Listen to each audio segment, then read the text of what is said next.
मित्रांनो, बारामती नाव घेतलं तरी डोळ्यासमोर एकच चेहरा उभा राहतो आणि तो आहे शरद पवार यांचा.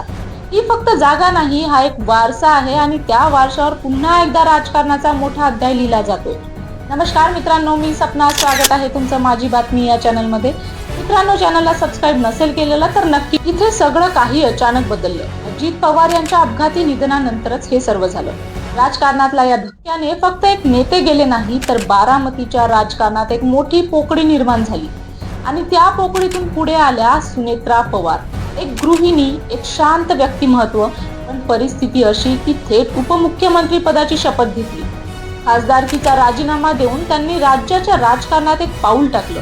आता बारामती विधानसभा पोटनिवडणूक आहे आणि सगळ्यांना एकच प्रश्न आहे की ही फक्त निवडणूक आहे का, की एक वर्षाचा परंपरा पुढे नेण्याची एक वेळ आहे. निवडणूक बिनविरोध झाली नाही, पण तरीही वातावरण असं आहे की विजय जवळपास निश्चितच मानला जातो. कारण इथे फक्त राजकारण नाही, इथे भावना आहेत, सहानुभूती आहे आणि सर्वात मोठं म्हणजे पवार नावाचा प्रभाव आहे. म्हणतात ना, काही गोष्टी शब्दांनी नाही तर संकेतांनी ठरतात. शरद पवार यांनी एक फोन कॉल केला आणि काँग्रेसने उमेदवार मागे घेतला.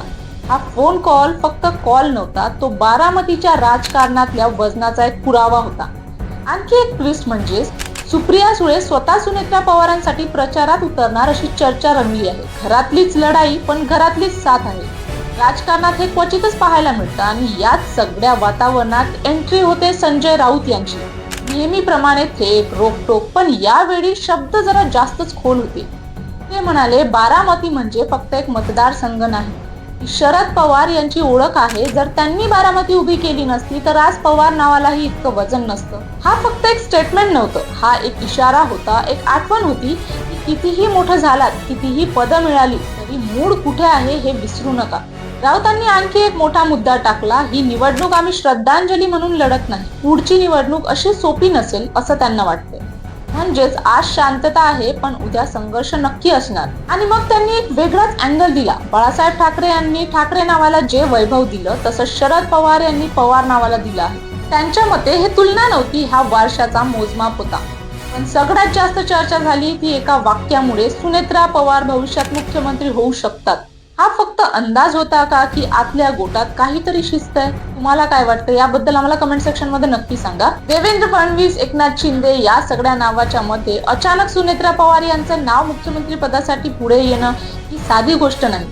तर आता प्रश्न एकच आहे, बारामतीत होणारी ही पोटनिवडणूक फक्त एक सीट जिंकण्याची लढाई आहे का, की महाराष्ट्राच्या पुढच्या नेतृत्वाची सुरुवात आहे? राजकारणात काही गोष्टी एकदम स्पष्ट दिसतात आणि काही गोष्टी वेळ आल्यावरच समजतात. बारामतीत काय होणार हे कदाचित सगळ्यांना माहिती आहे, पण पुढे काय होणार हे खरी गोष्ट अजूनही रहस्यच आहे. तुम्हाला या व्हिडिओबद्दल काय वाटतं कमेंट सेक्शन मध्ये नक्की सांगा आणि व्हिडिओ आवडला असेल तर लाईक, शेअर आणि सबस्क्राईब करा. धन्यवाद.